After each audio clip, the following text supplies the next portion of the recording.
Welcome, everybody, to The Candle Enthusiast. I am your host, Shane Carlson, and this is Aromatically Speaking, my secondary channel here on YouTube, where we sit down and we talk about candles, usually in a live format. But there's going to be some changes, and changes we will speak of. But first, I want to welcome everyone into the live chat, or just welcome everyone to the show. If you are new to the channel, by chance, welcome. And if you haven't already subscribed, go ahead and do that. It's right there. It takes 2 seconds. Today, we're going to be talking about those changes. We're going to be talking about some summertime Yankee candles. Not tons. Actually, just got, about 6. I guess that is tons to some people, but I got 6 candles that I'm sure you're familiar with, but we haven't really got to talk about. I'm always doing like Halloween stuff. I skipped spring this year when it comes to Yankee candles, so I figured we'd get into the summer state of mind. What else we can do? We're going to be doing, I'm going to be showing you some of the things that I've been burning and give you a little bit of kind of like post-burn feedback on these candles. Tell you if I recommend them or not. And I've got some show and tell. Some nostalgic show and tell. Good for all ages. Boys and girls. We are going live, so I want to pull you folks up in the chat area. Go on, say it with me, because that's always the first step. And make sure that I am on mute so I don't hear myself. Welcome everyone in the chat room. Oh, I forgot about the most important part of the show. We're going to be announcing the giveaway, announcing the winner of the giveaway photo contest. And there's going to be 4 winners. One person's going to get the candle, and then there's 3 runner-ups who will be getting the Candle Enthusiast flash drive of exclusivity.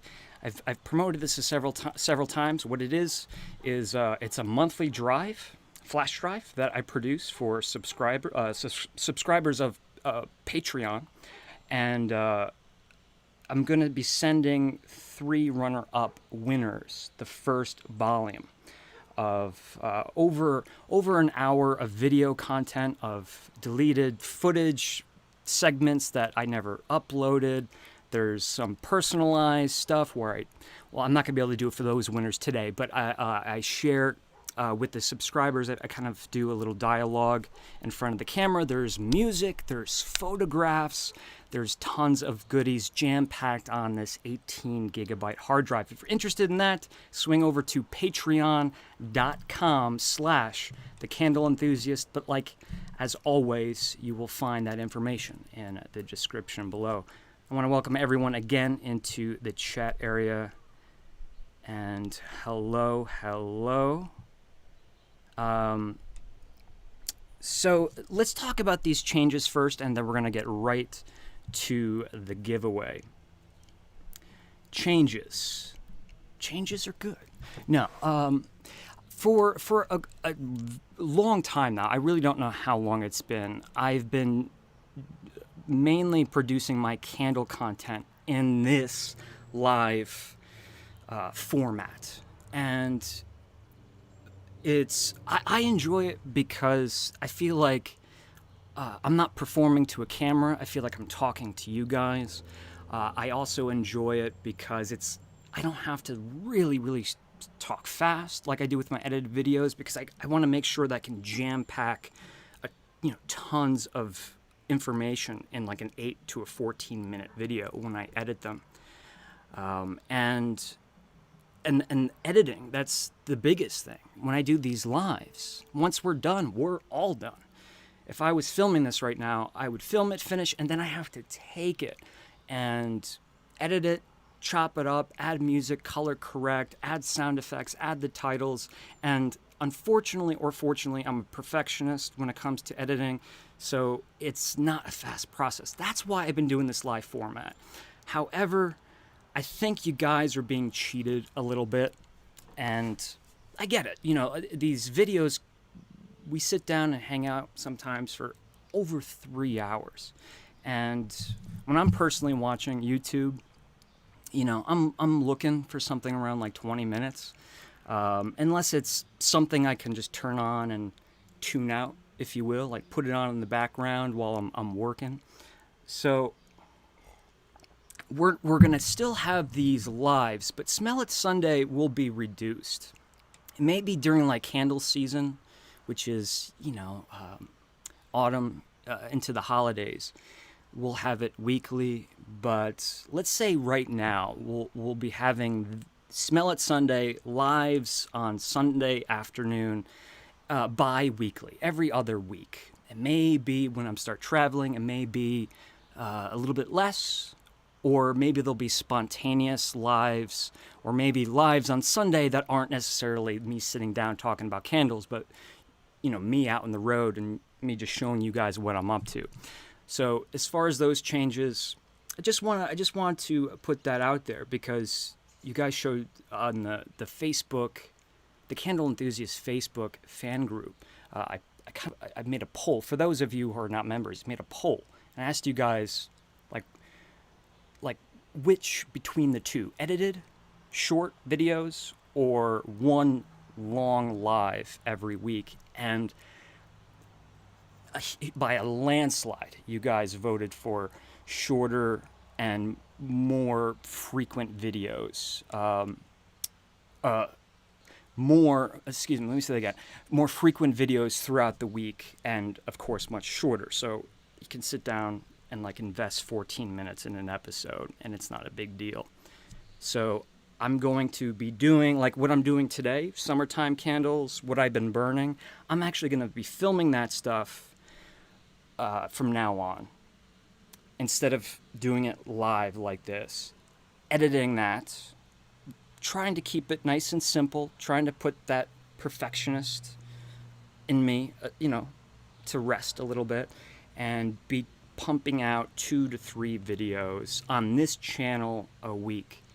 But when it comes to the main channel, the Candle Enthusiast, I've been working, guys, and I'm really excited to share once I get some of these videos edited and completed. I'm going to a brand new location midweek, and that's a whole other video. So things are really starting to look good, and I want to send a sincere thank you to everyone who has supported the channel, whether it be through PayPal, Patreon, buying t-shirts, super chats, donations. All of this stuff it really adds up quick, and it's making these videos possible.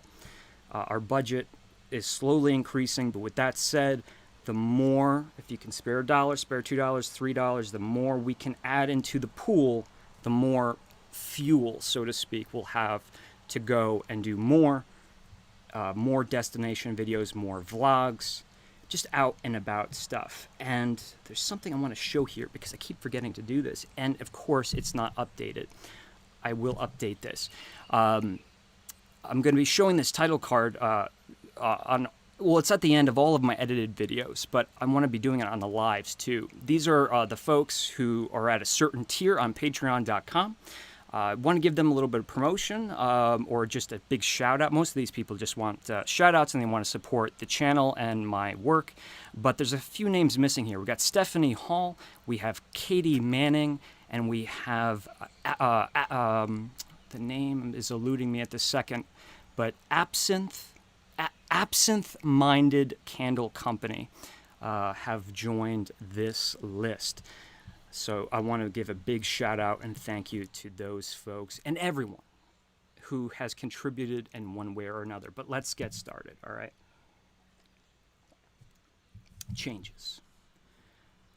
So the giveaway is, and look at that. No more soft focus issues, right? I told you I was going to fix it. That wasn't a bluff. We had a photo contest on the Candle Enthusiast Facebook group. If someone wants to link that up, that would be fantastic at this moment.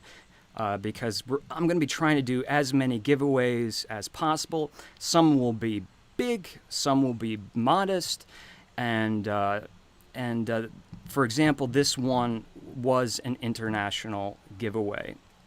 So let's announce the winner of this candle.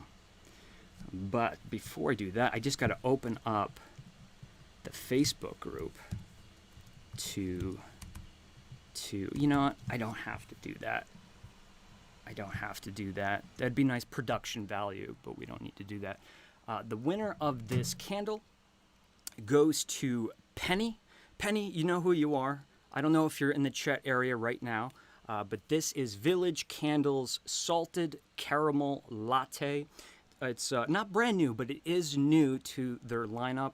Limited edition, and which means they include this aluminum lid. And on my Instagram page, I did a written description, kind of like my evaluation in kind of a, I don't know, I don't want to say poetic form, but usually what I mean, like when I say how candle companies write poetic descriptions. But Salted Caramel Latte. I love this candle. I didn't get a chance to burn it. This was sent to me by Village Candle. Very fine folks over there who support my work, and they just have always been very kind. And when I reached out to them and said, look, I'd like to do some giveaways for my viewers, but also promote Village Candle, they said, sure, how many candles you want. So instead of me just sitting around burning all these candles, I want to share the love and return it. And Penny, it's coming to you. Your photos were fantastic. She's wearing her Candle Enthusiast apparel.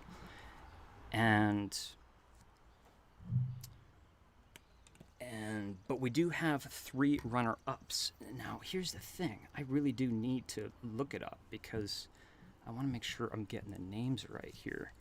I should have just wrote these down, right? That would be the professional thing to do. But you know how it is with me. And if we're still lagging today, I will fix it. But man, I've had like five of these lives in a row of lag issues, and it's really been bumming me out. Now, you'd think I'd be able to find this, wouldn't you?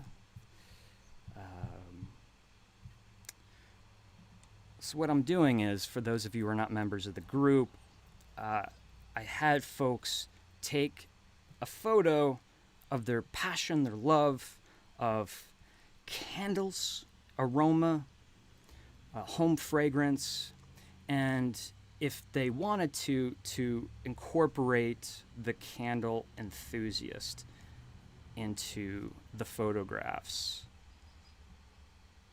And this is going to drive me nuts.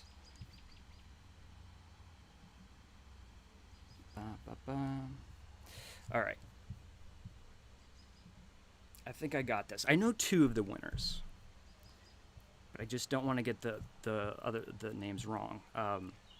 So Rianne,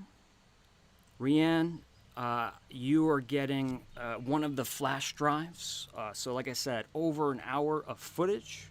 Now, I'll be honest, I don't know if you want that. If you don't want it, let me know. I can send a substitute prize for you. Like wax in some format. So just in case you don't want the hard drive, or like, I don't want to see like deleted scenes and stuff like that, I completely understand.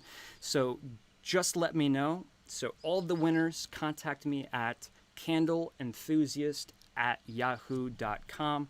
Just say, hey, I won. What's up? That includes you, Penny. And if I can find, there's a search. There it is. The problem with the search feature is I didn't know where it was because I'm usually on my phone. And then we have, man, it's hard because there was this, I mean, everyone's photograph was fantastic.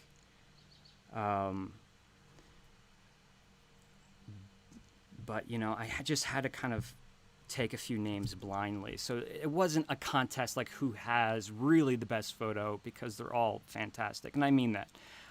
But one photo that just sent chills down my spine, I like it. I'm in it. I won't lie. But that's not the reason why it sends chills down my spine. I hope I'm getting your name right. Joran? Joran? Joran.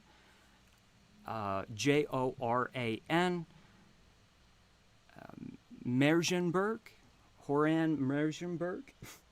Hopefully I'm not butchering your name, but the photo is me, is kind of a screenshot on his large flat screen TV of my Norman Rockwell video, and in front of the TV he's got all of his Yankee candles lined up, and it's actually a part in the video where I'm standing in front of the Yankee candle in Stockbridge, Massachusetts.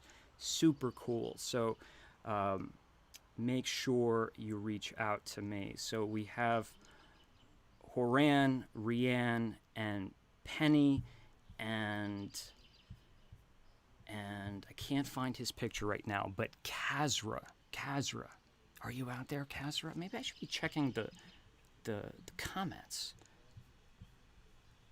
And Leslie with the super chat.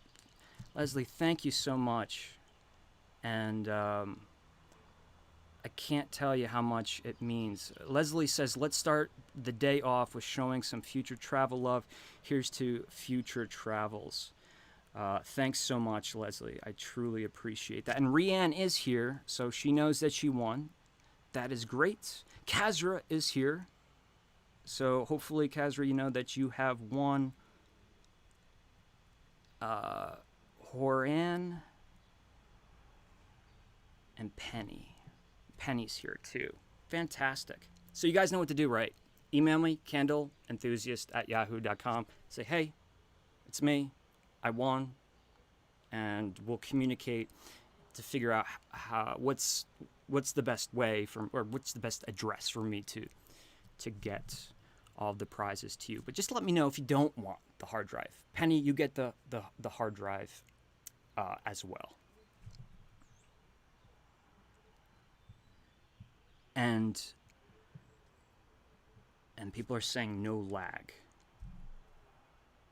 Kazra says, woo, I never win anything. Kazra, I know the feeling. I really do. More than anybody. That's great that we actually have everyone here. Anyway, so congratulations. Cheers. Let's talk about some candles. It is a candle show after all, is it not? And more giveaways coming up. Actually, very soon, because it's actually a collaboration giveaway. I'm sure a couple of you guys can figure out what I'm talking about. So I bought this candle when it first came out, not when it originally was released, but this is a Yankee Candle returning classic. I bought it when it first came out, and which was sometime right before Easter, and I never spoke about it, which was upsetting, because, you know, this was, I mean, I think a lot of folks love this candle. But this one, I don't know, maybe it was just because since it was never around, a lot of people didn't talk about it, but as soon as they put this one out again, it was everywhere. And that was probably one of the reasons why I didn't devote the time to edit a video on it, because of just this pure saturation of this on YouTube. But this is Yankee Candle's Cherry Lemonade. And although I will admittedly say and this is hopefully is not taken as negativity. I'm just not a big fan of Yankee's choice to just do away with any kind of photography. I think it's fine if other candle companies do it. It's certainly more than fine. But Yankee Candle, to me, is synonymous with having a photograph.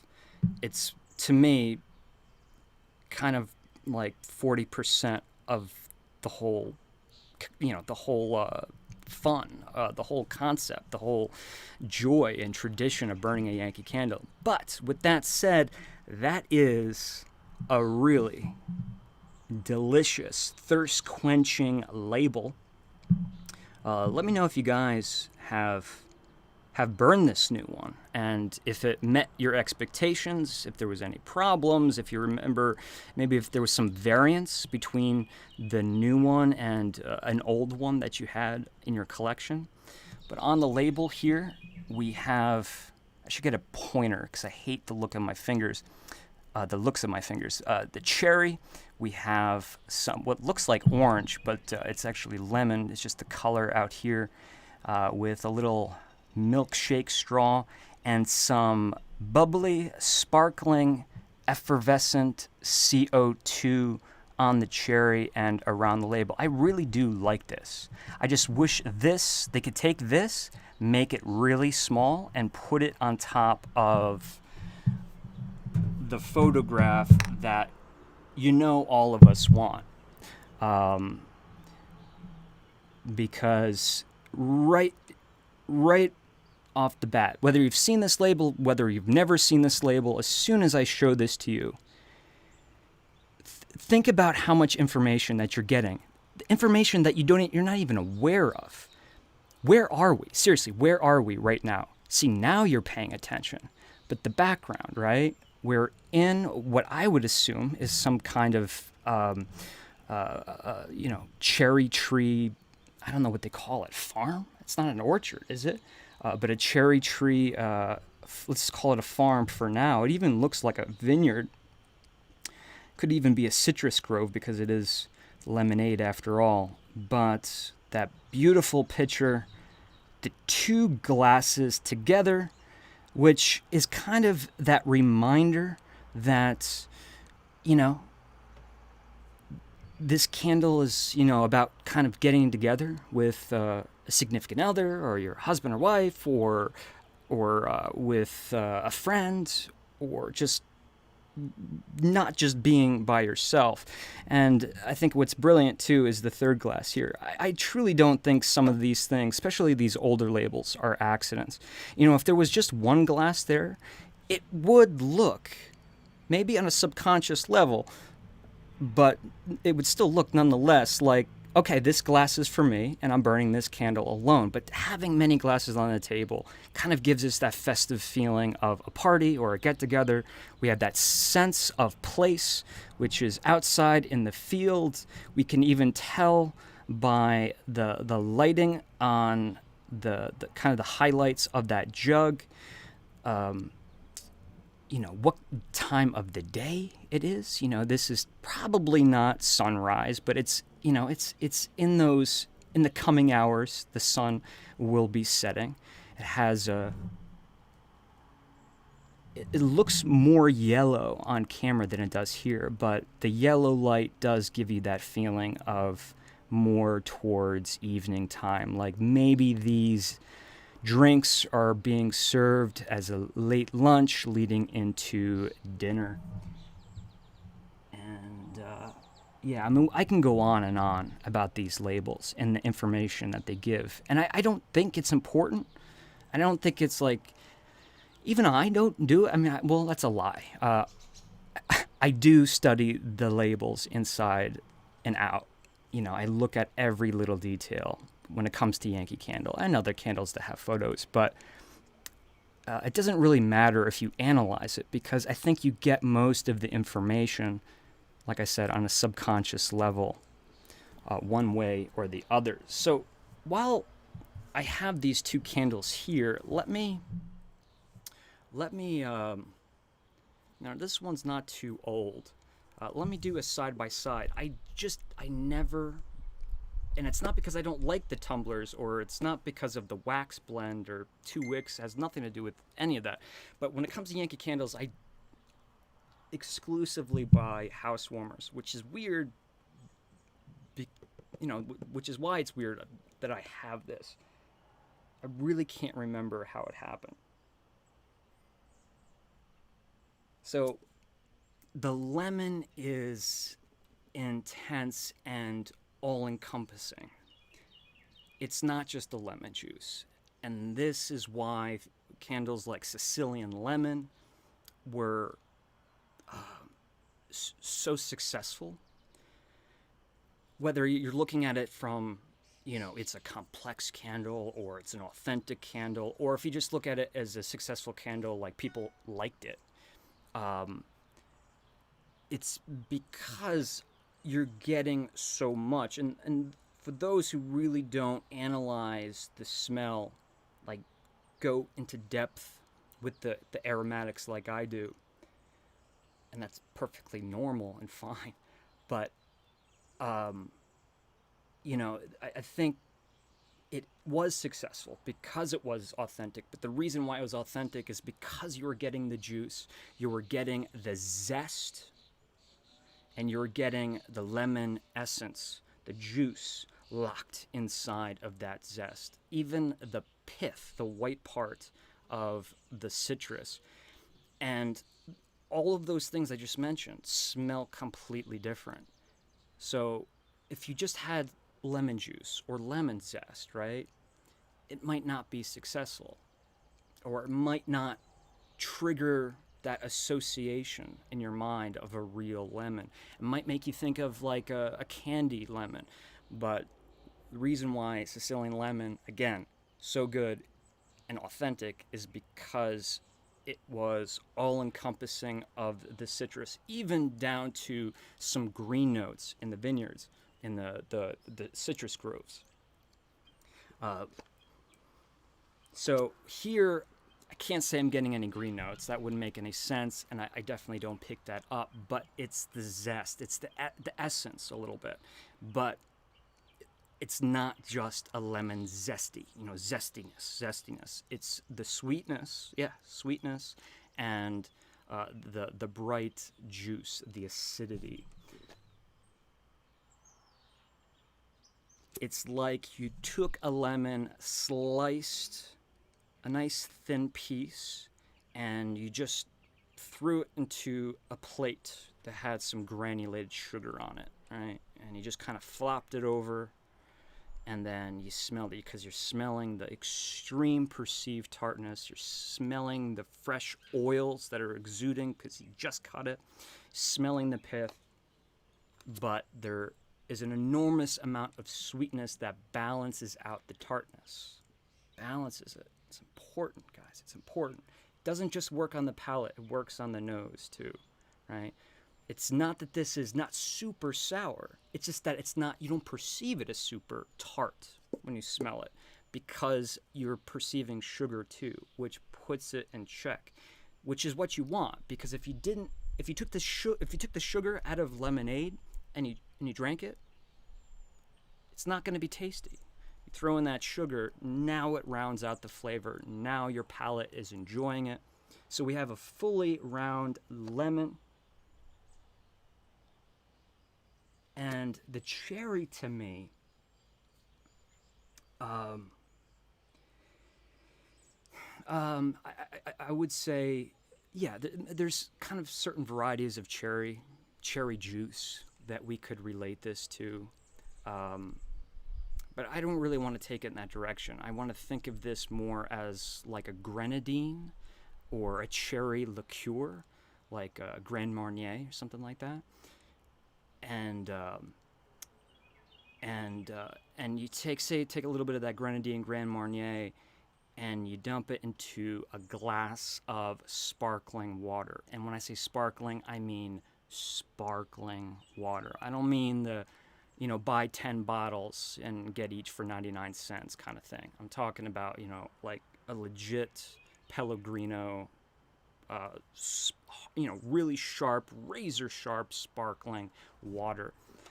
Because there is that effervescent, that sparkling, that pop, that fizz, that froth, call it what you want, but there is that smell, like almost to the point where if I put my ear here, I feel like it should be sizzling a little bit. And there's a lot of cherry candy notes in there, too. But let's give this one, it's 2020. Yeah, I just want to make sure that that's when it was poured, though. Let's see if it's any different. Again, different wax.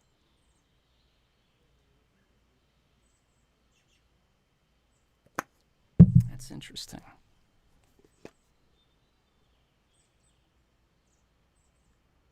See, you're always, when you're doing this cold, you're always going to actually smell the wax here. You can smell the wax.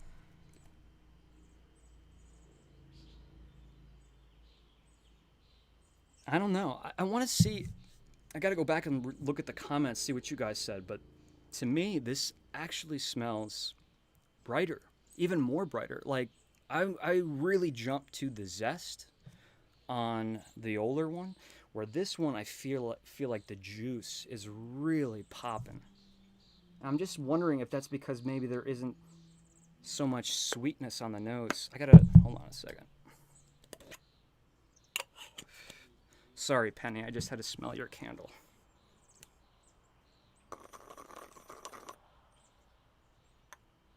Yeah, I mean, I would say it is close enough, just on cold. But what I am noticing compared to the softer wax 2-wick tumbler is that the biggest difference is the level of lemon juice that comes through. Originally poured in the 2000s. They can't even give you an exact year. In the 2000s? Don't they have it? Don't they have a database somewhere? Like, can't they just go and be like, when did we put this out? Do you think Yankee Candle has like their own? Because now that they're owned by Newell Brands, and it's kind of like, you know, you sold your house and you had a yard sale, you sold everything, and Newell Brands just acquired all of Yankee Candle stuff. Do you think they even have like copies of the magazines that span through the history of the company? I wonder. 2000s. Okay. That's not animosity in my tone. It's not animosity.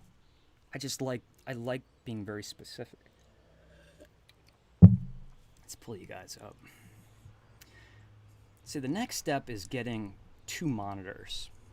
So this way I can control this thing here while looking at myself, or looking at you guys over here. Holy moly, what just happened here? Jeremy Weingart, are you kidding me, buddy? Jeremy is a great mutual friend through my brother, and just wanted to drop in and throw some support your way. Hope you're doing well and staying safe and sane. All the best, and thanks for the birthday wishes last week. You're very welcome, Jeremy. Jeremy, really, huge high five to you, buddy. I really, really appreciate that $50 super chat. So next time I'm in LA, which hopefully is soon, my trip got postponed, but hopefully when I go out, maybe I can buy you a drink or lunch or coffee, something. A Disney hat, a Dole Whip, perhaps. Let me do something to say thank you. I truly appreciate that.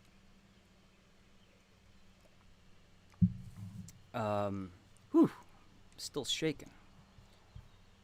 I'll tell you what's cool about $50 real quick is that I've worked something out with Hilton, the hotel, and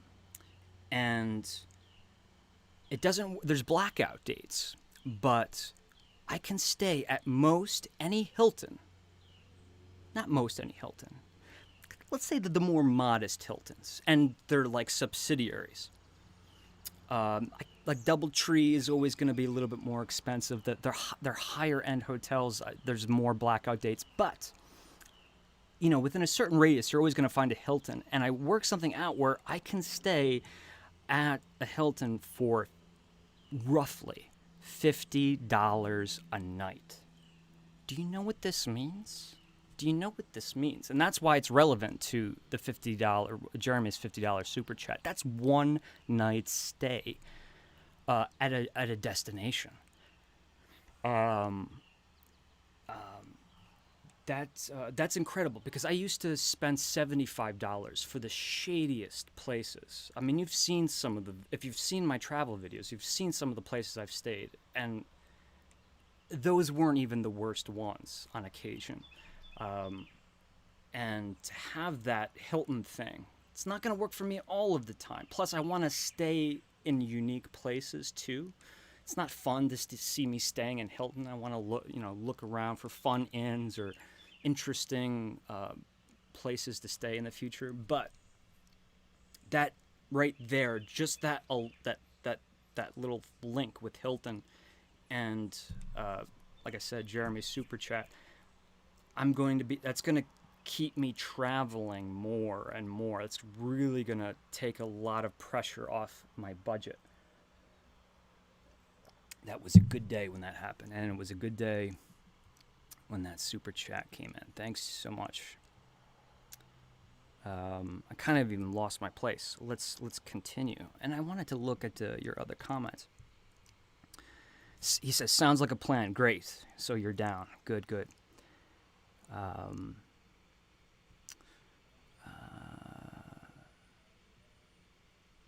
I'm just skimming through your comments, guys. If I miss anything, sweet label, says Kelly. And a lot of congratulations for the winners. Okay, so let's move on to some more summertime Yankee Candle. Whew. God, some of these are just buried so deep in my collection. The condition of these look really good, though, which kind of scares me because I'm bringing them outside. But let me show you this guy right here. Another one that we're all familiar with. The color of this camera, it's just deceiving. So it's not, we're not looking at like an orangey brown here, but Yankee Candle's Cotton Candy. I can't remember when this was officially retired. It actually feels like just yesterday, but it was, I think, quite a while ago. And they do bring it back every so often in the outlets now. I'm not sure how that works. With, the semi-annual sale happening, they do a lot of just like one-time repours. That's usually when they release the returning classics as well. But Cotton Candy is a fan favorite. And here's something that might shock you. Maybe it might not. Either way, it's the truth. I have never burned this candle, ever. Unless it was like in a votive form years ago.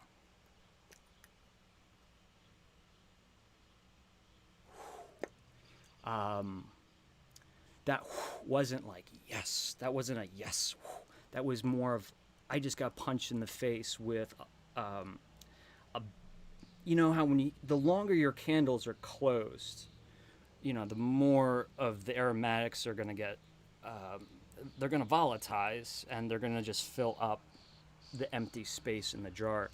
And usually that's really good. Like right now, I'm seriously, not in my head, in my in my olfactory memory, I'm actually still smelling the candle in my nostrils. Like, I swear. Because it was such a punch, because I probably haven't opened up this jar since the day I bought it. But with that, I also smelled a whole lot of wax. But that's okay. because this is what you're gonna do. Just do this, whatever you think looks cooler, and like people at Yankee Candle don't think you have a problem. If I was just standing in the corner of Yankee Candle doing this or this, which I do, I get looks at Yankee Candles, and they're not the looks that you want. I just don't care anymore. I think at a certain age, you just stop caring. Like, who am I trying to impress, really? So, man, this is what I need to know from you guys. This smells like cotton candy. It's not even a big aroma. It's not. It just smells so much like melted sugar.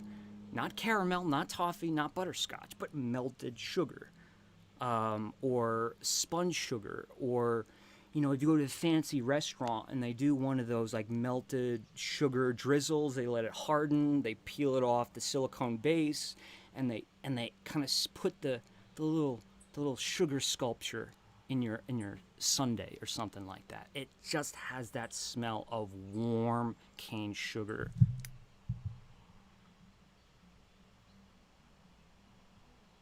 And as far as like, I don't know what flavors of cotton candy there are, but you see red, you see blue, and purple if you're lucky. This is kind of a uniformed cotton candy aroma. I mean, I can make an argument that this is red cotton candy or this is blue cotton candy, but really, what's red and what's blue? Because the cotton candy doesn't taste like fruit. It's just food dye. Although at Disneyland, they do make some amazing flavored cotton candy. The one I really wanted to try was their Christmas wintergreen cotton candy. I mean, you would think they would go with candy cane, but wintergreen just makes it so much cooler. And then I had the candy corn cotton candy. So this is not so much about... I gotta figure out the right terminology to use here. It's not so much about the aroma. It's just the sensation of that. I don't know how else to describe it. There's a sensation. It's like when you smell salt. You smell salt, but your nostril kind of reacts to it. Or if you smell like something very neutral, like all-purpose flour. Don't snort it up your nose, but your nose reacts to it, and I don't know how much that has to do with aromatics as it has to do with just muscle memory. Seriously, muscle memory, like in your nasal passages.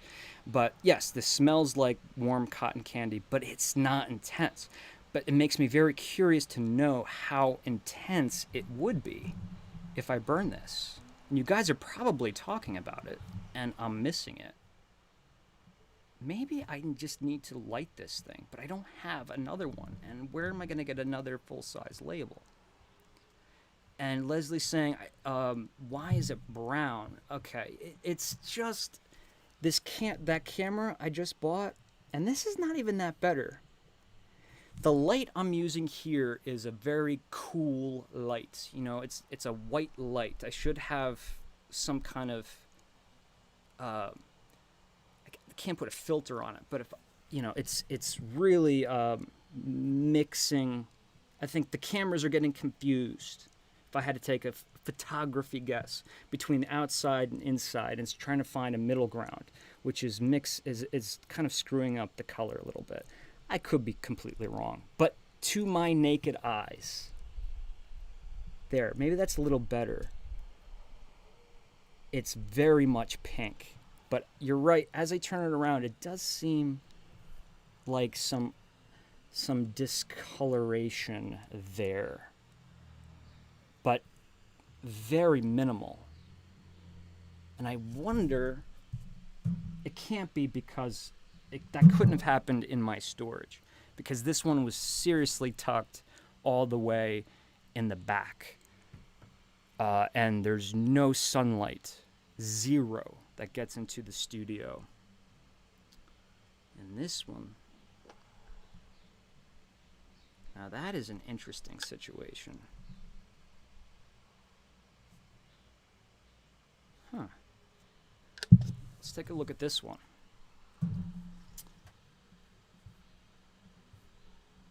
Bam. Okay, salt water taffy. This is what I was reacting to, but it's not bad news. I'm trying to think. This was another one that I remember always being around, but when I started collecting, I really wasn't collecting springtime, summertime. Most of my collection really was, blatantly autumn, Halloween, Christmas, and winter. But I just didn't really buy a lot of spring and summer. I still don't. But I remember this one being around. I'm trying to. This is someone's favorite. I think was it Mr. Kevin? Kevin Rossi, of YouTube and I guess Instagram too, right? I think this was one of his favorites. Now the top here, again, another 2-wick tumbler. I don't know how I ended up with these. That is that's a poor mistake. Or it's not a mistake, but something happened here. That's just wax. This is not from any kind of storage issues. I'm just surprised that I never saw that. Or maybe I just don't remember it looking that way. Anyway. I should have brought my torch out. My torch. I've been speaking like the Three Stooges today. Torch. Or maybe Ed Norton. That old-time Brooklyn accent. I don't know why that's coming out today.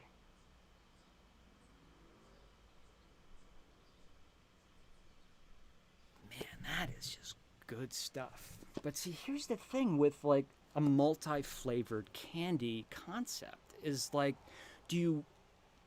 what do you do if you're making a candle that's saltwater taffy? I don't even think I said the name. Hopefully you could have read it. It's saltwater taffy. We have everything from spearmint saltwater taffy, lemon saltwater taffy, black licorice, all of the fruits, and then of course the mixtures of everything. When you make a saltwater taffy, what would be your approach? Like, do you just do one, like highlight one and then maybe accent that one flavor with just a little, like some nuances of others? Do you just go all out and mix everything together? Or do you try to subtract the flavoring and just go for the actual taffy smell instead of the flavoring that goes inside the taffy to make one flavor different from another? What is your goal? I don't know what mine would be. I could think about it and tell you, but I can definitely see what Yankee's doing here, because this is a lemon lime, probably more so lime than anything, and that is just odd. No, I could say lemon lime to be safe. There's no reason why I should just be saying lime. But I just don't think of lime saltwater taffy. Or a lemon lime saltwater taffy. And if it was a lemon saltwater taffy, I wouldn't think that it would have this kind of aroma profile. But it does smell like taffy. Like you just bought a big bag of saltwater taffy on the boardwalk. You filled up the big bag, right? Or the box, right? I forget the name of the Italian company in Atlantic City. There may be a few of them. And you pop it in your car. And then you grab your surfboard. Or if you're like me, you just grab more clothes and go hide in the shade. But then you're leaving that in your car, and then you get back, and you open up the doors, and you're like, woo, steaming here, and man, it smells like a really, it smells like a saltwater taffy kitchen, and all of your taffy has melted. All of that was to say that this smells like warm taffy.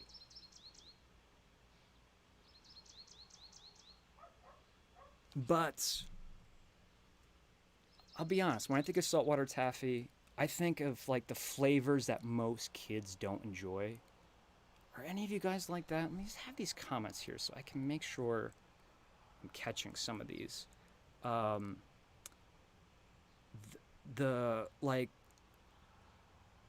my grandmother would always get saltwater taffy in Atlantic City, and I liked it, but it was always like spearmint or like banana and black licorice or cinnamon. Like, and I just wanted like sour cherry.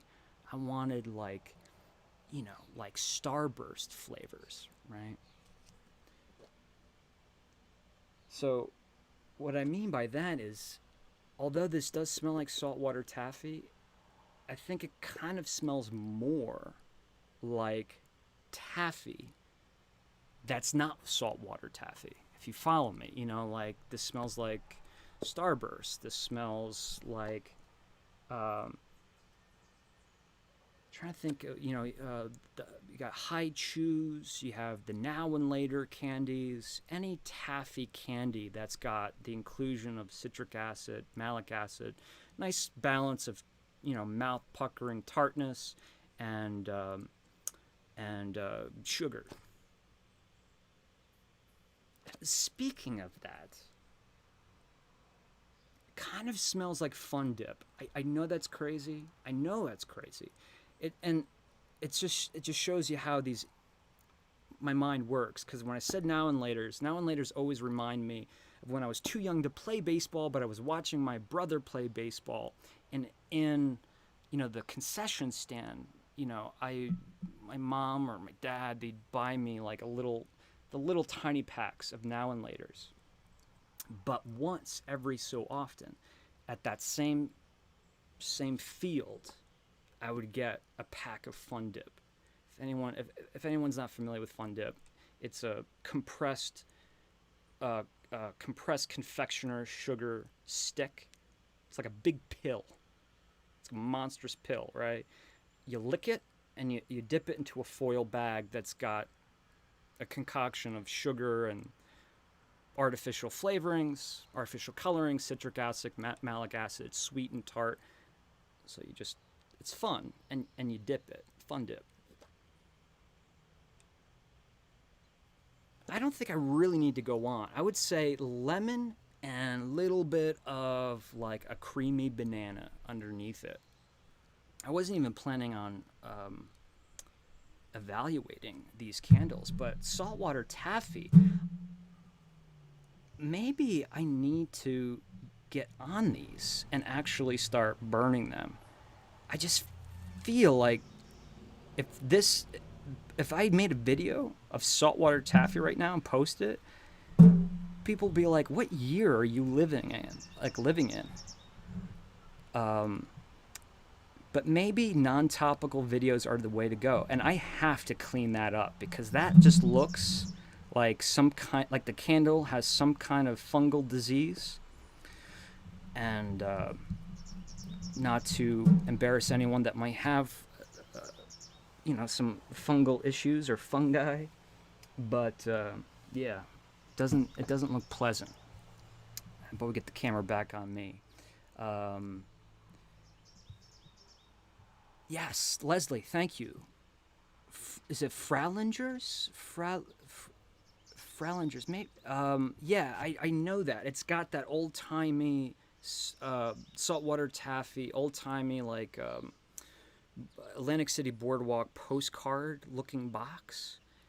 And the story is, I believe this is this is the company I'm familiar with, Leslie, but I remember seeing a video interview with the original owner. Maybe it can't be the original owner. Maybe it was like the son or the grandson.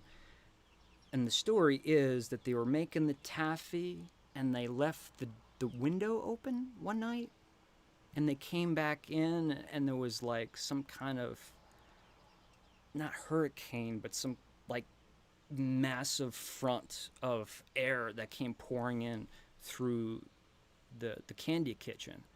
And as it dried, there was just salt crusted everywhere. I'm trying to think if that's even possible.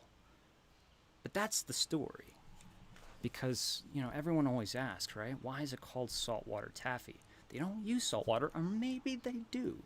Maybe they do. You always do find it on the coast. Oh, and Leslie said yes, and the water came in. Okay, so at least I'm getting that right. I just woke up from my Bath and Body Works pout nap.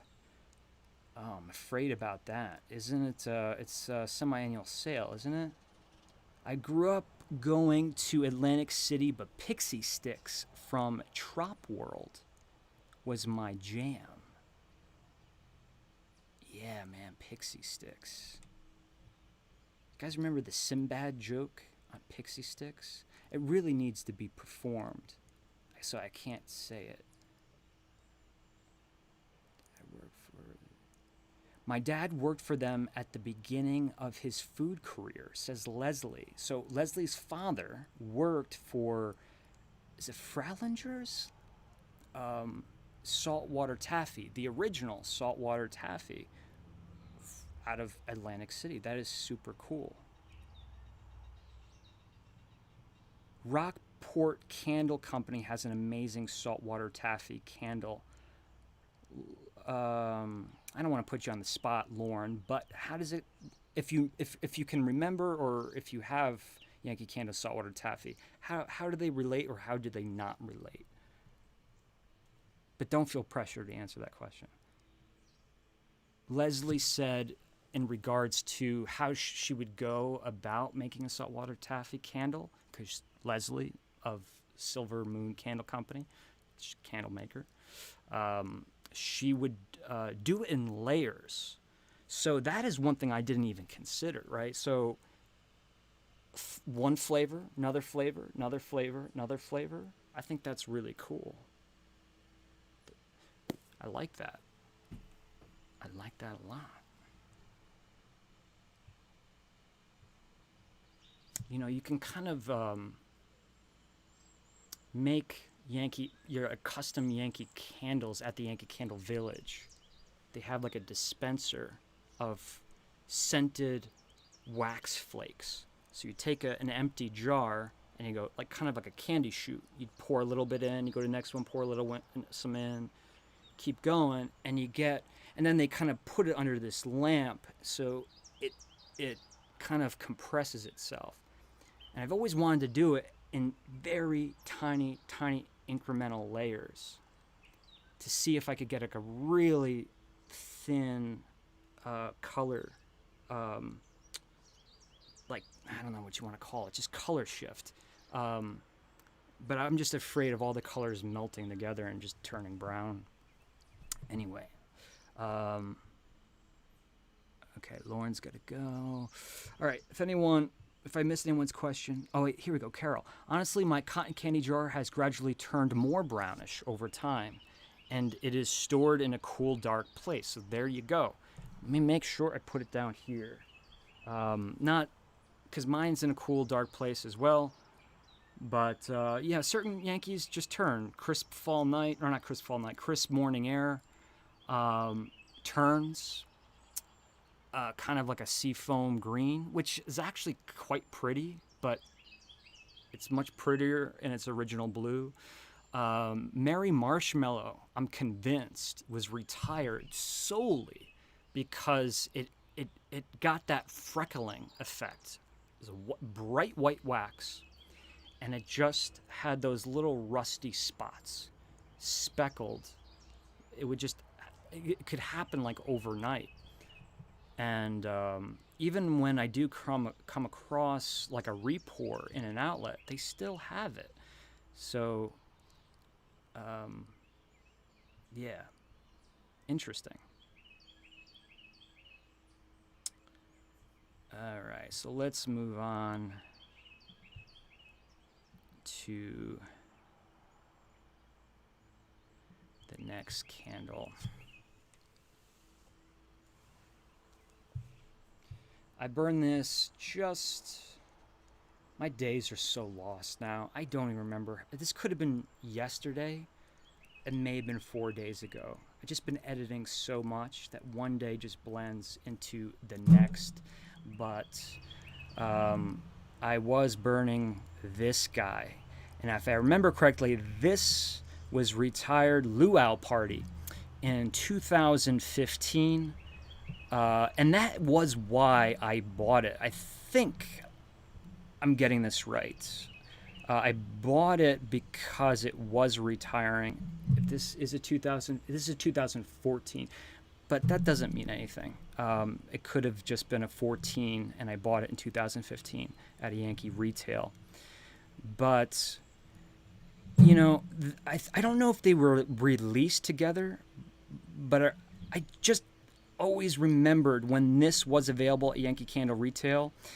It was this one. You had a choice. It was this or Bahama Breeze. Bahama Breeze lived. It had life after this. But a lot of people had problems with Bahama Breeze because Bahama Breeze has a big melon, cantaloupe, tropical fruit thing that for a lot of people can be funky on their nose, meaning it like sometimes when people smell something like Bahama Breeze or pineapple, guava coconut fusion by Yankee Candle, they pick up on like a body odor smell, and it's not, in my opinion, it's not the candle.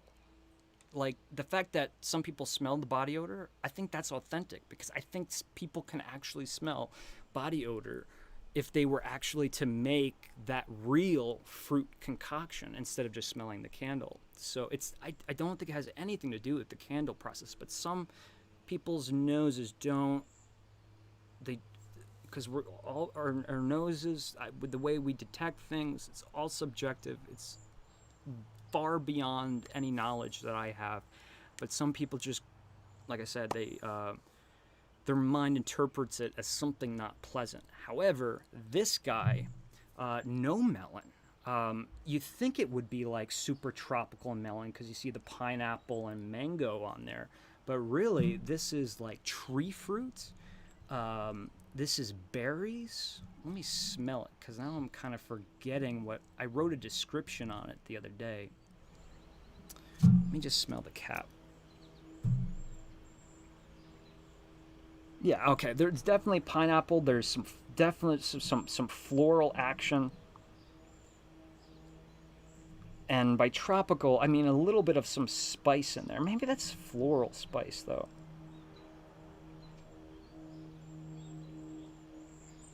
So citrus, tree fruits, and even stone fruits. And I said berries, and we see tropical fruit on the label. So that I see why a lot of people were confused by this candle, because to me this is not like some kind of tropical beverage, and it's not like how do I want to say this? I want to say fruit punch, but don't think Hawaiian punch.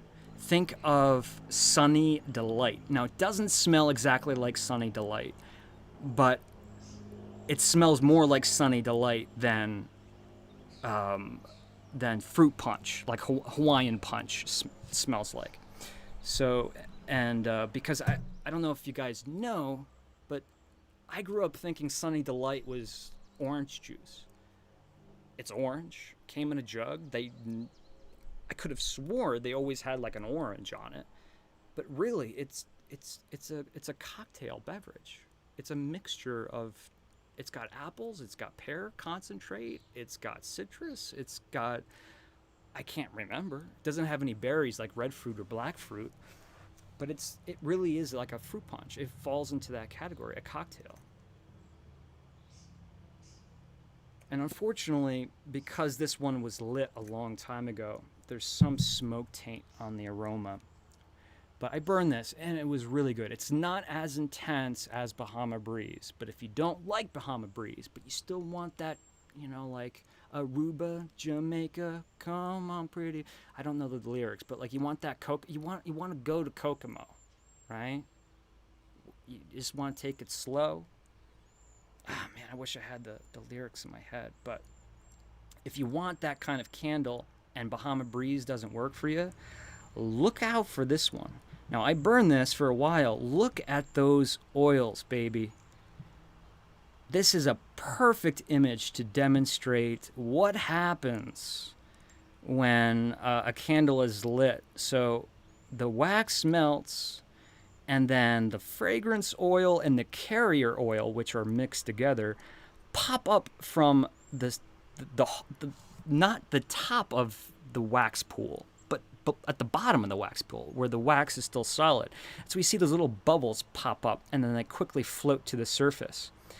But yeah, it's just amazing, because, I mean, maybe I'm being dramatic, but do we not see that as much these days? These candles are always so juicy. And I'm not trying to say like the more fragrance oil, the better the candle. Look at that. I'm not trying to say that at all. But yeah, it's still just a really juicy looking candle. And it was just a part of the fun. I don't know what to do with my finger now. I really want to eat it, but I can't. Thankfully, I have a towel right here. I seriously, it would not take me much to convince me to eat that. I'm sure I would survive. Luau party. Find it. Or Yankee. Bring it back. Doesn't smell like BO. I like Bahama Breeze. I do. But I do see what they mean. And I have to say I like this one better. It's just funny, out of the two, this one made it. My guess can only be the reason why that was retired and Bahama Breeze wasn't. Bahama Breeze is retired now, but it went on longer than 2015. The only difference had to have been was the performance of Bahama Breeze. Bigger aromatic. I think. Well, it was that pretty blue color too that just... Walker says, sniffing luau party scent plug-in right now. Oh, man. That's awesome. The wick looks like it moved. It probably did. I won't lie, and I didn't trim it yet. Okay. Let's keep this going. All right, I'm gonna highlight this one real quick because I did show it on a previous live, but it was right at the beginning, and I just can't. I was so close to lighting this yesterday, and I'm like, don't do it. Don't do it. This is Spellbound by Kringle Candle, 22 ounce paraffin wax. 22 ounce dual wick paraffin wax. I got this on their 50% off site-wide sale. I don't know why. I thought this was retired. Maybe I was looking for it at one point and it was just out of stock. But, this is a candle that I find, like, if you don't like the candles that are filled with resins or filled with patchouli, vetiver, typical aromas that we find in, can I say witchy? Witchy is PC, right? These witchy candles, these fun, whimsical, magical candles that are, have exotic aromas. A lot of people smell that and they love it like I do, but some people smell like things like patchouli, and they get scared because they're smelling something. They when they smell something they've never smelled before, instead of embracing it, they're scared of it. And I've seen this happen to people before. But if you like the concept of having something witchy or fun or magical or something that puts you in the Salem state of mind, but you don't want those typical profiles, this one I think you'll enjoy, as long as you like fruits and a little bit of floral. Oh mama. Yeah, man, it's just it's funny, it's exotic, but in an exotic fruit way, exotic elderberry, not that that's exotic, but elderberry, black currant, cassis, even red fruits, red currant. I'm going to say like really at that one end of the spectrum, so nothing, we're not really dealing with delicate fruits like blueberry or strawberry. We're dealing with the ones that are much more robust in their profile. What is the fragrance notes? Fruit, floral, citrus, mandarin. Holy moly, that's so right. Currant, mimosa, jasmine, vanilla, musk. That is awesome. That is seriously, seriously awesome. Not just the way it smells, but this concept. Fruit, floral. Okay, so let me organize this. Fruit, semicolon or colon, citrus, mandarin. Let's just say mandarin. There's no reason to say citrus, mandarin. So we have mandarin, and then currant, so like a really jammy, ripe black fruit.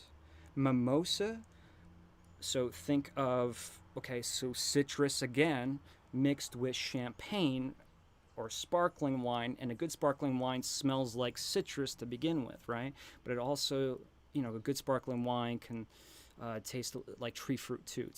It's most quality champagnes are made with Pinot Noir or Chardonnay. So they, Chardonnay, for example, has tree fruit flavors, apples, pears, and citrus.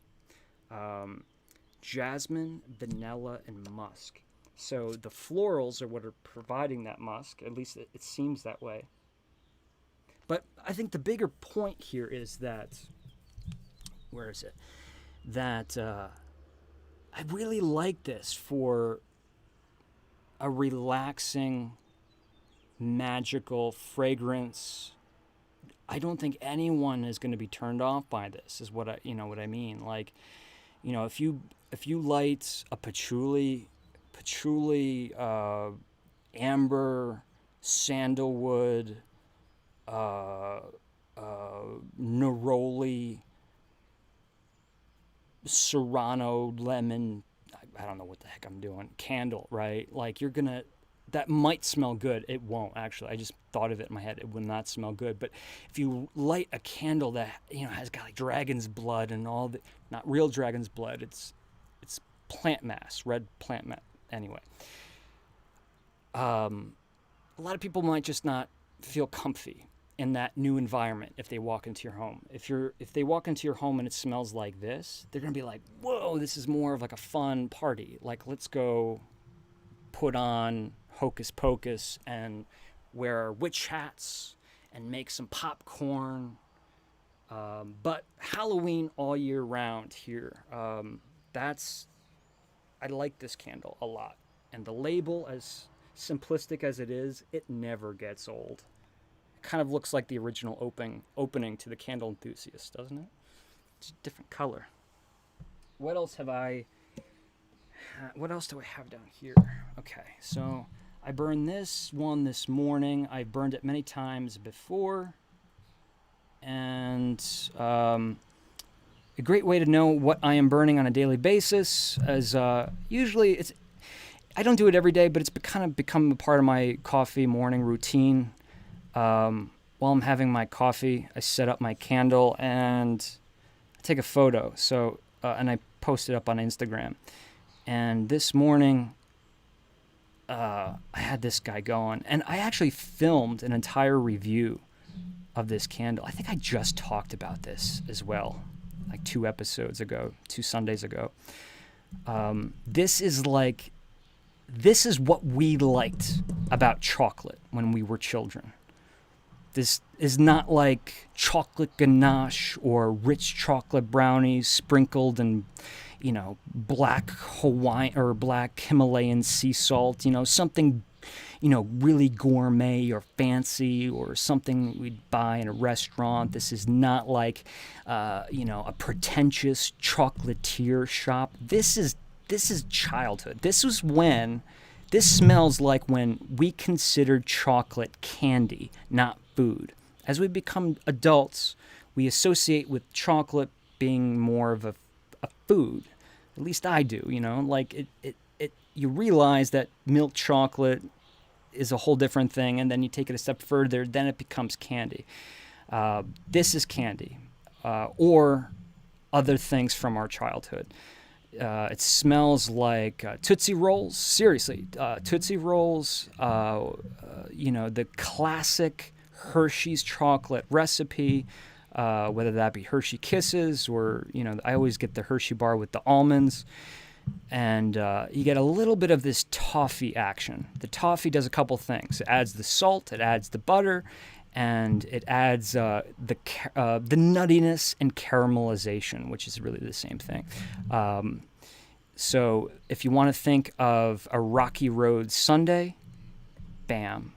Maybe just add a little bit of caramel drizzle, or take that caramel drizzle and put it on a mug of not high quality hot cocoa, but let's do the old-fashioned style, the style that everyone really wants to do, the Swiss Miss. The Swiss Miss packet, mix that up, follow the directions, because I don't want large chunks in mine. Do it right, add tons of marshmallows, and take a little bit of that caramel drizzle, and maybe, just for a fun little added surprise, drop in a Tootsie Roll and let it melt. I don't know if that would work, but I'm just trying to make my point. This is a fun childhood nostalgic chocolate concept. This was an online exclusive for Bath & Body Works, and it is called Chocolate Marshmallow Cloud. So I thought, since I was burning that today, I'd take it out. I burned this yesterday. But I have burned it several times as well. This was Colonial Candles 2018 holiday collection. It was a part of their holiday collection, I should say. Vanilla and bourbon. Only the only thing here is that these names, sometimes I notice this. Like, candle companies will call a candle something and something. And not only do they sometimes not smell like something and something, they smell like 100 different other things. So yes, I smell vanilla in here. Do I smell bourbon? I don't smell bourbon, but I think there's a little bit of like spiced rum in here. I don't smell, where is it? I don't smell the cinnamon stick, but I do smell a nice, very modest sprinkle of nutmeg, but it's not a spicy hot candle. This is like butter rum, really creamy, heavy cream, hot, frothy beverage. Like, take the exotic spices out of the chai tea, and you have this, like when you have, or let's say a latte, because, when you go to like Starbucks and you get a latte and they put it in the cup, it doesn't hold its latte form. It just becomes a slip and slide sloshing kind of beverage, instead of drinking it out of the mug. But I swear, sometimes when I have a latte, I swear I'm like tasting butter. That's how rich it is. But I think in this case, I think it's very true. I smell the butter, I smell the salt. There's a savoriness, light spice, and the spice it has, think of like Captain Morgan, but just dial back the spiciness. And instead of thinking like rum, like the alcohol, the spirit, think of more butterscotch. So imagine you're making a candy that's based on, alcoholic Captain Morgan, but you can't because it's a candy. So butterscotch and some some gentle spices mixed in there. But the main thing happening here is the massive amount of creaminess. And do you ever have a candle, especially with the plant wax, right? Because who knows? I don't know what colonial candle their blends are. I'm sure it's very standard. But sometimes when you smell them cold, it's you know the candle won't smell that way. You're just smelling. You're smelling the wax. You're smelling the whatever compounds are in that candle, or additives they're putting in that candle. And this candle I didn't light for the longest time. And honestly, I'm sorry, Colonial Candle, I didn't review it back in 2018 because they sent me all of their autumn and Christmas candles. But I didn't review this one because it smelled like Elmer's glue. And then, 2 years later, it's still almost, 2.5 years later, it still smelled like Elmer's glue. But I finally lit it, and I'm like, I knew it wouldn't smell that way, but I just never got around to burning it, and I couldn't evaluate it cold.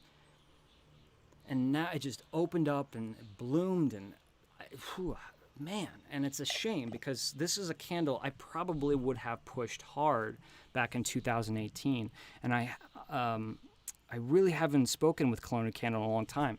Nothing bad happened, but I haven't spoken with them, and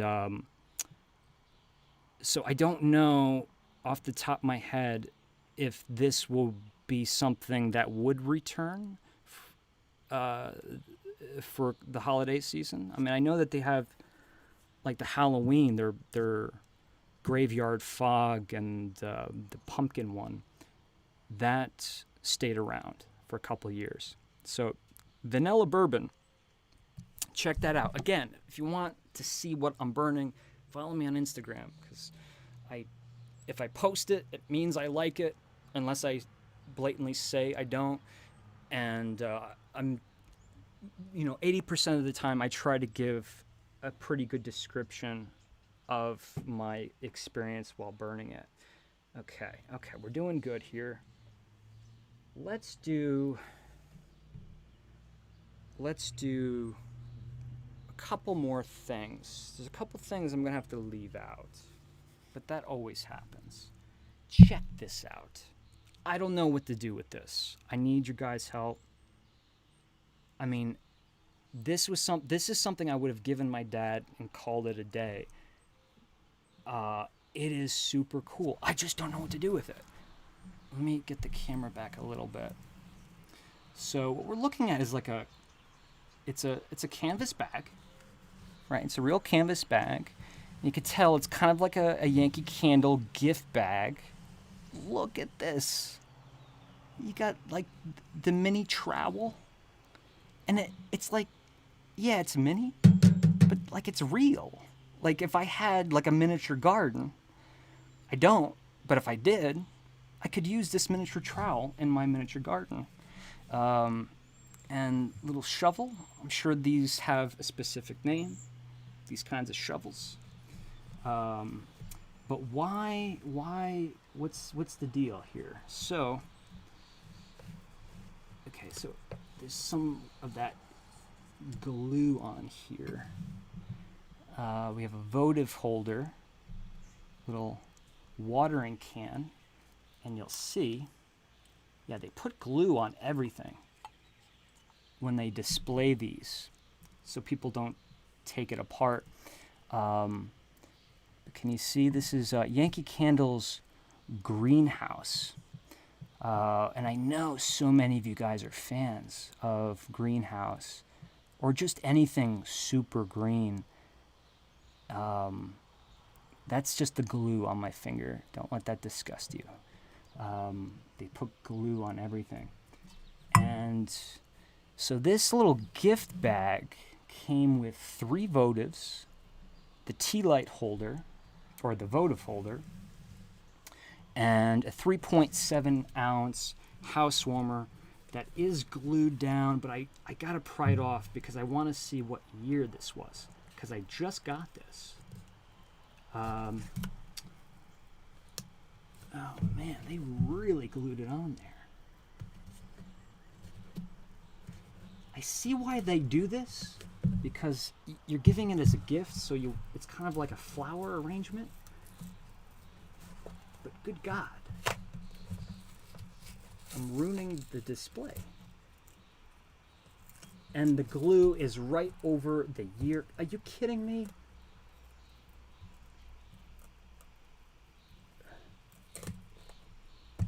It's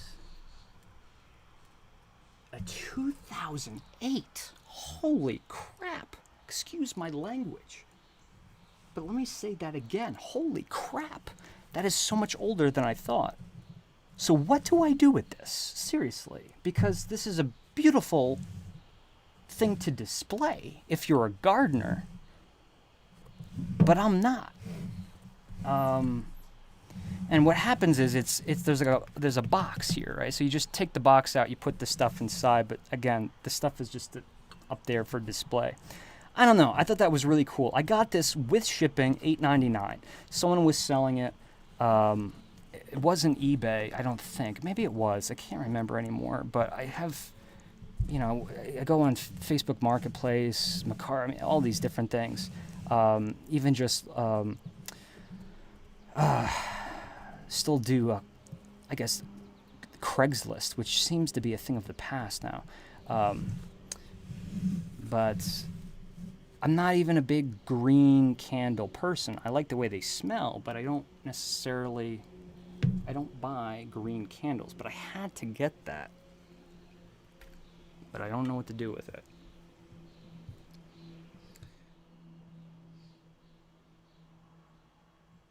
Geez, did they use Gorilla Glue, says Leslie. Yeah, it seems like it. It seems like it should be that glue that, you just peel off. It's an adhesive, but then you peel it off. But since it's 12 years old,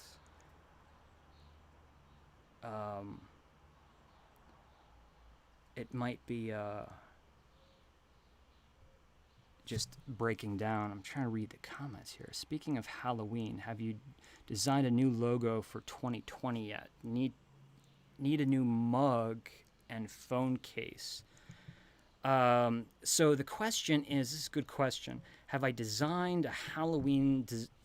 let me phrase it a different way. Have I designed... No. Is the design for the Candle Enthusiast 2020 Halloween for the t-shirts is it completed? I have several concepts that are pretty much done. I mean, I just need maybe a couple hours to finish each concept.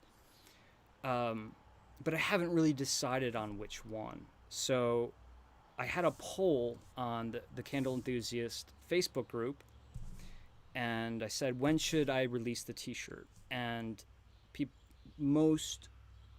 it was by a good margin. Most people said post 4th of July. So the Halloween t-shirts will be posted probably the weekend following the 4th of July. I got to decide on if I'm doing multiple t-shirts, multiple designs, because it's like I want to have something that represents the Candle Enthusiast. For me, I like nostalgic kind of Halloween, very kid friendly, but at the same time, I do like more spooky stuff, and I know a lot of you guys do too. So I don't want to do something that's too spooky, because last year was like a trick-or-treat bag. It was very cute, the design, and everyone seemed to love it. So I want it to be different, but I don't want it to not be for everybody. I felt like last year's t-shirt, no matter who you are, as long as you liked Halloween, the shirt looked great and it felt right. So, but then again, I don't want to have too many designs, because if people have options, then they feel like it goes into like, oh, I got to get everything kind of thing. I don't want everyone to get everything. I want you to get one t-shirt, so... And I don't want anyone to feel like they got one t-shirt and they made the wrong choice or something like that. Yeah, so keep asking that question. and I'll keep you updated. Thank you for asking that, though. That would be cool if it had a candle snuffer and a wick trimmer in it. I suppose I could do that, Sean. That's a good point. Hey, Shane, can you make a Yankee Candle Frankenstein's Castle label? That's a cool idea. Frankenstein's Castle. You know, that's really interesting because you never really hear Frankenstein's Castle. You'd think about the James Whale's Boris Karloff 1933's Frankenstein, the laboratory being in a castle. That's an interesting point. I can't promise, but I have a couple. When I take a break from editing, I go into Photoshop and I work on a series of projects, and that's when I do stuff like that, like fun projects like that. So I will definitely consider that. And if I come up with a cool idea, I'll finish it and share it.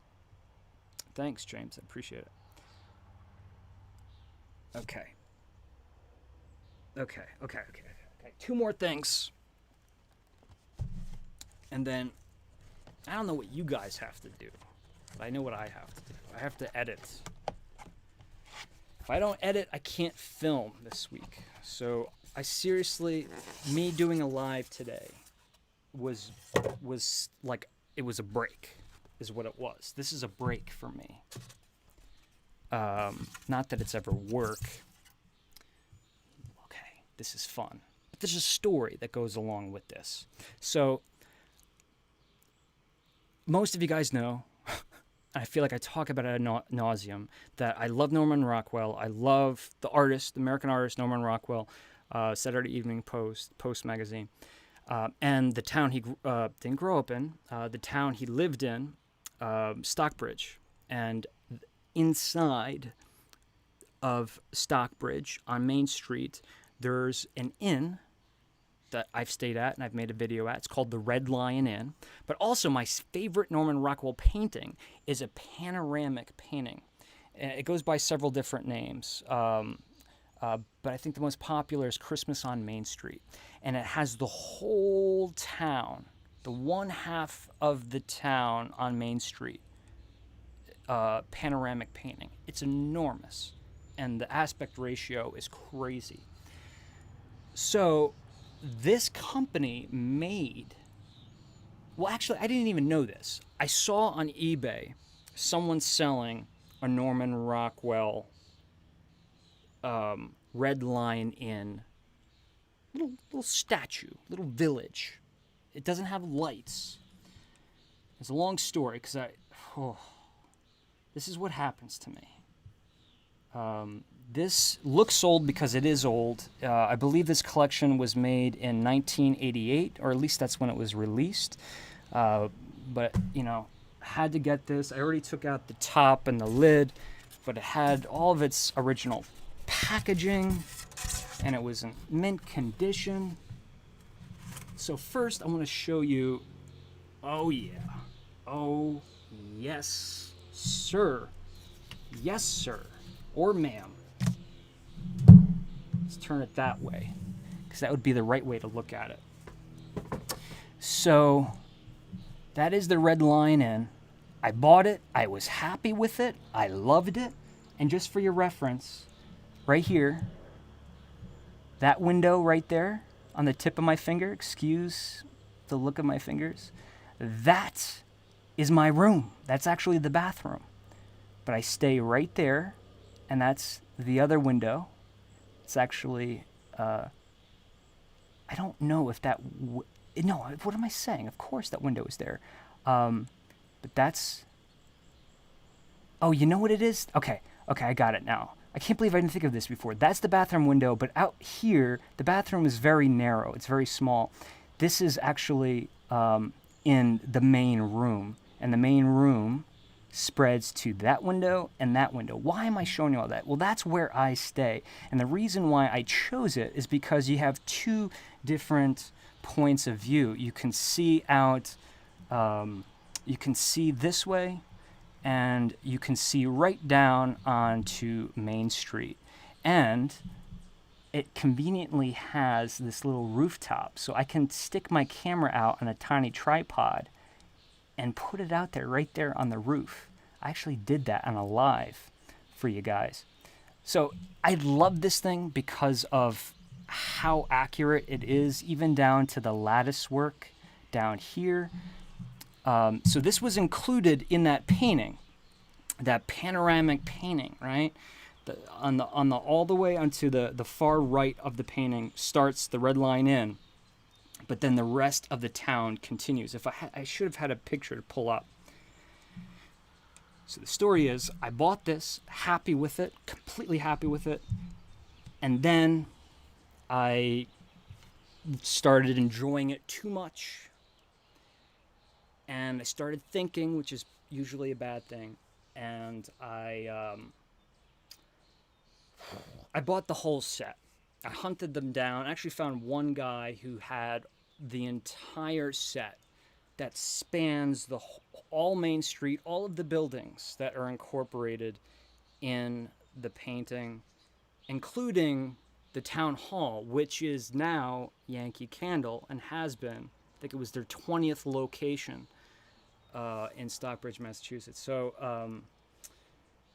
yeah. So a simple little thing I bought. You know, I got a great price. I should have been happy.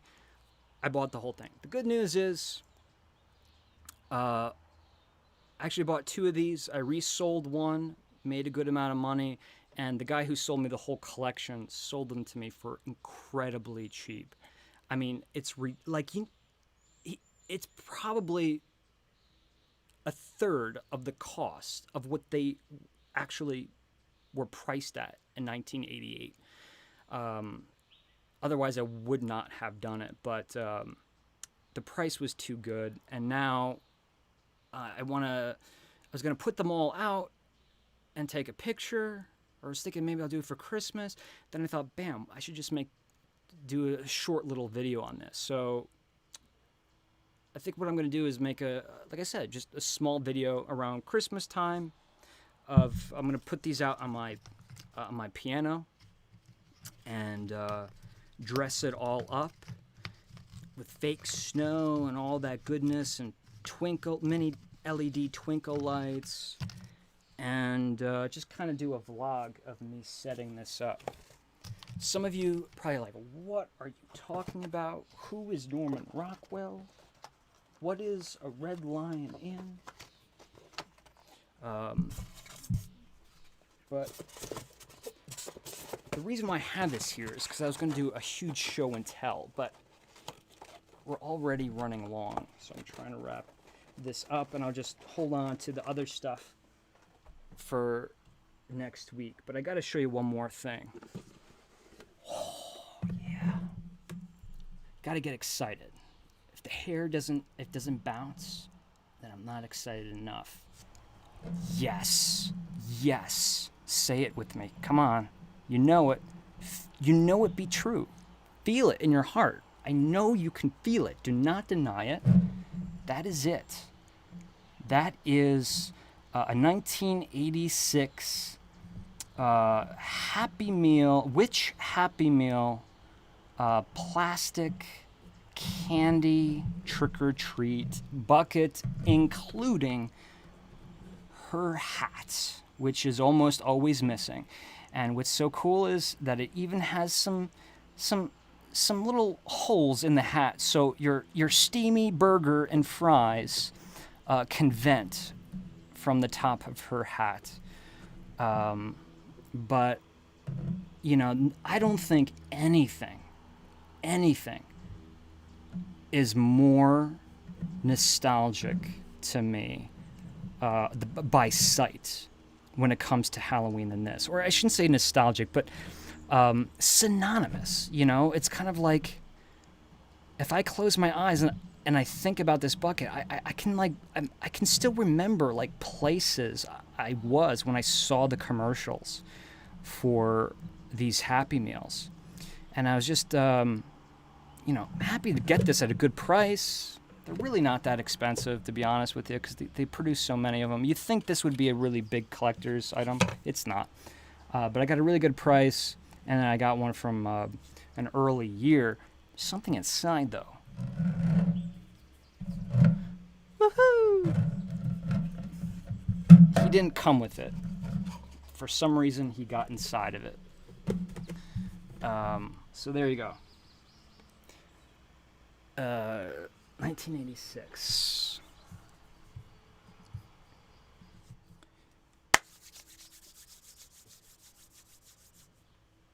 All right. You convinced me. Convinced me. I got one more thing. Look at this. I have this filed away under F for files. No, but seriously, on my shelves, I actually have to write this stuff down because I forget what's inside these things. But I have so many ads, paper materials, stickers, things that are vintage, things that I can get for really cheap. McDonald's Halloween Happy Meal boxes. Whole collection. 1995. Come on. Where's your heart? If you're sitting at home and you're being like all grumpy about this, or making judgments of a grown man looking at Happy Meal boxes, well, that I can understand. But, come on. Get happy. We're looking at Happy Meals here. All right, you guys ready? I'm ready. I'm ready all day. Yes. They haven't even been used. I actually would not want them if they had been used. But, some Ronald McDonald fun Halloween happiness, goodness. Got Grimace in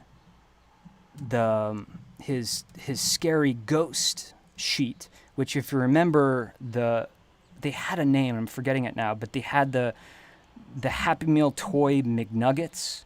They had a Grimace. Was he a McNugget? Maybe it was just Grimace, and you could take the sheet on and off of him. Yeah, I know that. I may not know a lot, but I do know that. But just this imagery is, even though in 1995 I would have not been buying Happy Meals, it still feels awfully darn nostalgic to me. Yes. Why would I not be buying Happy Meals in 1995? Well, age, and also I had two older brothers, so I would have been far too self-conscious to get a Happy Meal and my brothers make fun of me. So maybe that's a part of why I like things from childhood, because my brothers, my one brother is 11 years my senior, and my other brother is 6.5 years my senior. So there's a lot of age in between us. So you have to keep in mind, when I'm like a young kid, I'm like living with teenagers in the house. So all of like the childlike things that I wanted to buy or play with or watch on TV, I felt like I was uncool or I'd be made fun of. So it's a good thing and a bad thing. It's a good thing, or it's a bad thing in that I kind of missed out on stuff like this when I was a kid. But it's a good thing is because I was introduced to like decent music and great cinema at a very, very early age. Maybe too young of an age. But I wasn't watching, a lot of children's programming. I was watching a lot of films when I was younger because my dad was just another boy in the house. One kid, 3 boys, big boys, and my mom. But my mom introduced me to the classic sitcoms, right? I Love Lucy, The Honeymooners. My dad was a huge All in the Family's fan, but I love All in the Family, one of the greatest sitcoms of all time. Uh, it's not a sitcom, but The Three Stooges. Growing up, The Dick Van Dyke Show, of course. 50s, 60s. Well, the sitcom was really born in 1948. And Desi Arnaz, why am I saying this? Desi Arnaz made the choice to, for the first time, to film I Love Lucy on 35 millimeter film for syndication, so we have a higher quality copy. Yeah. But then there's stuff like Ozzie and Harriet and stuff like that that was really early on. Why am I talking about that?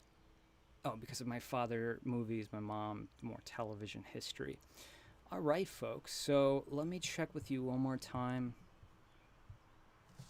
It's really in good condition. It is, right? See, I knew you guys would be on my side.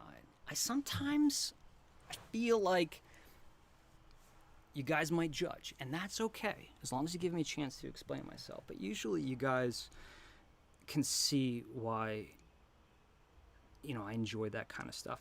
I had that one, I recall a UFO 2, but that may have been Burger King at Good Times. See?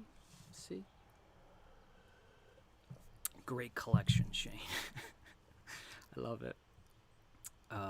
Thank you, Laura. I'm not laughing at you, Laura. I'm just imagining if I had children, how I would explain this kind of stuff to them. Shane, why do people call you the candle enthusiast? And why do you have very secretive looking documents in your studio / office that look suspiciously like unused Happy Meal boxes? I don't know how to answer those questions. People always say, I don't know what to tell my children about the world today, and talk about the birds and the bees, and the climate that we live in as far as PC culture. People are like, I don't know how to talk to my children about that. I wouldn't care about that. I would care about talking to my children about this stuff. Why am I hiding Happy Meal boxes? And why do I have a trick-or-treat bucket with a Pillsbury Doughboy inside? And I suppose a Bigfoot tiki mug. Those are the questions. I don't know. Dad's got issues, kids. Dad's got issues. But he's happy. So, wow, the lighting has really changed since we started the show. I want to thank everyone for joining in today. I hope the lagging wasn't an issue. It still might be an issue here and there, but as long as it doesn't ruin the whole show. I had a broken mic, which is getting fixed. A big shout out to You Know Who You Are. It's an actual a viewer and fan of the show. I was fixing my old mic, which was named the Matterhorn. And this is my new microphone I had to buy in the meantime, which is called Expedition Everest, ironically enough. So hopefully these outside lives will sound better, look better. We have a new camera focus, so we don't have to deal with the soft focus issues anymore. But most importantly, moving on from here, as I said in the beginning of the video, right now let's start by doing every other week live Sunday shows with the option of maybe surprising you of doing 3 weeks in a row. But I want to cut down on the lives only because I want to film and edit down some of the material like what we did here today. Edit that down and post a video 10, 15 minutes. So other folks who can't make these lives or don't want to watch a 3-hour video, they have the opportunity to do that at their leisure. Because I feel like once the live is over, no one really has the same kind of enthusiasm to come back. At least that's what the analytics, the statistics say. when I look at the performance of the video. For example, last Sunday, we had 4 days of watch time. Yes, 4 days. Collectively, everyone who watched during the live, 4 days of watch time, which is how many hours? Somebody do the math for me. It's not that hard. 80, 96, right? 96? Yeah, 96 or 92. It doesn't matter. Almost 100 hours of watch time just during the live show. But the following 2 days, there was only, I think, 10 hours of watch time. The whole 48 hours after the live. So people, it just seems like folks aren't watching. I don't want to call you guys people.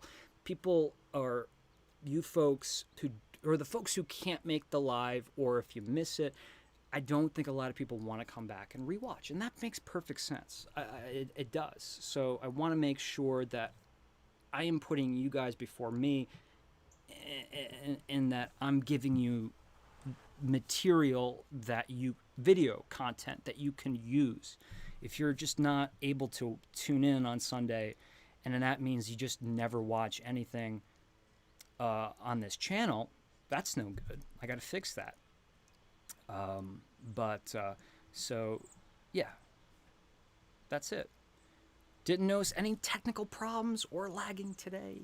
Yes, Carol, high five, bam. So summer's here. What are you guys up to? Is a lot of people, a lot of folks, are you guys back to work? You guys, some not. I mean, I'm always at work. I work at a home, or if I work on a project, I go, not for candle enthusiasts, but, I work outside of home. So this whole time, I feel like, other than not being able to really go places, I felt like my work schedule hasn't changed. If anything, it increased because I had more free time to work out of home. But I just hope this means that with all of the things that are happening, that we hear on the news, on television, on the radio, on our cell phones, I just hope this means that you can start to finally get out of the house, which doesn't mean you can escape the state of the country or the world, but hopefully it's a distraction. If you get to go outside and go for a walk, look at a local map of your town, right? And say, you know what? I've never been there. Honestly, what is that? That's a little park. What is that? Pick that place and go do it. Not right now, but when you get some time, go do it. Bring your camera with you. A little bit of excitement like that can be an adventure, seriously. And more importantly, they can be distractions, because you need to, at least for me, change gears, compartmentalize, put work back here, put something else here, be able to move from room to room. And without getting out of the house, I lost those distractions. So it's feeling really, even just sitting outside like this, it feels good. I feel distracted. I feel like I'm ready to finally get back on the road and start filming. I'm already doing it.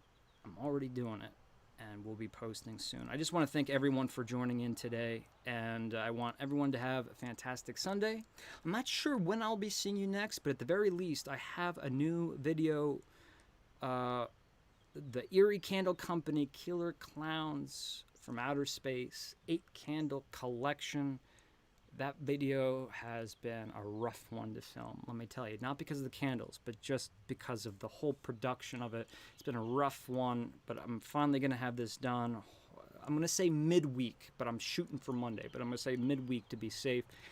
And after the video's posted, we'll have a series of giveaways, because I have all those candles, and Eerie Candles sent me awesome Killer Clowns from Outer Space prints. So, like, actual artwork. So we at least have that coming up this week. So thanks so much for joining me on the porch. And I We'll be talking to you soon, and make sure you hit that thumbs up button. And do you need a new t-shirt? You do? Just saying. Just saying.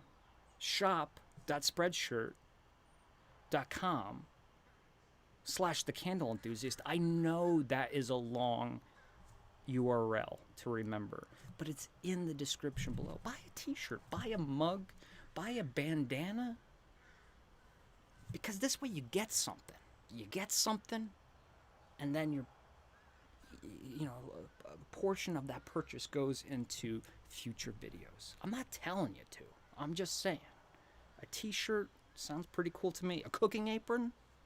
Maybe. And post a picture of it too and send it to me if you buy anything, because I love seeing you guys wearing this stuff. It's super, super cool, and it makes me feel like sometimes I'm not just talking to a camera, that there are people on the other side. All right, guys, I'm losing my mind. I will talk to you soon. Have a great one. Thanks for joining.